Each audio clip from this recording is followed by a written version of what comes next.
भारत को घेरने के लिए खतरनाक प्लानिंग कर रहा है चीन। सऊदी अरब से अरबों डॉलर के इस समझौते का क्या मतलब है? जी हां, विस्तारवाद में यकीन रखने वाला चीन आजकल बेहद खतरनाक खेल खेलने में लगा हुआ है। चीन अब खाड़ी के देशों का दिल जीतने में लग गया है। चीन की इस खतरनाक प्लानिंग से भारत को खतरा है। आइए पहले बात करते हैं सऊदी अरब और चीन के रिश्तों की। तो सबसे बड़ी बात यह है कि दोनों देशों के बीच ये स्वार्थ का रिश्ता है, क्योंकि सऊदी अरब को इस वक्त चीन की और चीन को भी सऊदी अरब की जरूरत है।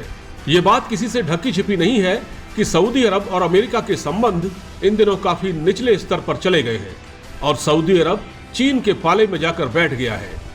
चीन और सऊदी अरब के बीच मजबूत होते रिश्तों का अंदाजा इसी बात से लगाया जा सकता है कि 11 और 12 जून को रियाद में 10वां अरब चीन सम्मेलन आयोजित हुआ था। इस सम्मेलन का मकसद था कि दोनों देश एक दूसरे के यहाँ निवेश करें। अब आपको बताते हैं कि इस व्यापारिक समझौते में क्या खास रहा। सम्मेलन के पहले दिन 30 निवेश समझौतों पर दस्तखत किए गए। इसके अंतर्गत करीब $10 बिलियन की डील हुई। इस समझौते में जिन क्षेत्रों को प्राथमिकता दी गई उनमें टेक्नोलॉजी, नेचुरल एनर्जी सोर्स, कृषि, रियल एस्टेट, माइनिंग और पर्यटन और हेल्थ सेक्टर शामिल है।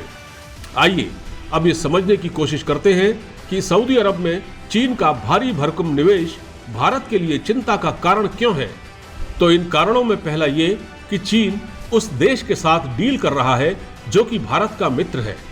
दूसरा ये कि कश्मीर में G20 की जो बैठक हुई थी, जिसमें सऊदी अरब ने भी हिस्सा न लेकर सबको चौंका दिया था, तो सऊदी अरब ने ऐसा क्यों किया? निश्चित तौर पर इसके पीछे भी चीन की ही साजिश है, जिसने G20 बैठक में शामिल न होने के लिए सऊदी अरब पर दबाव बनाया था।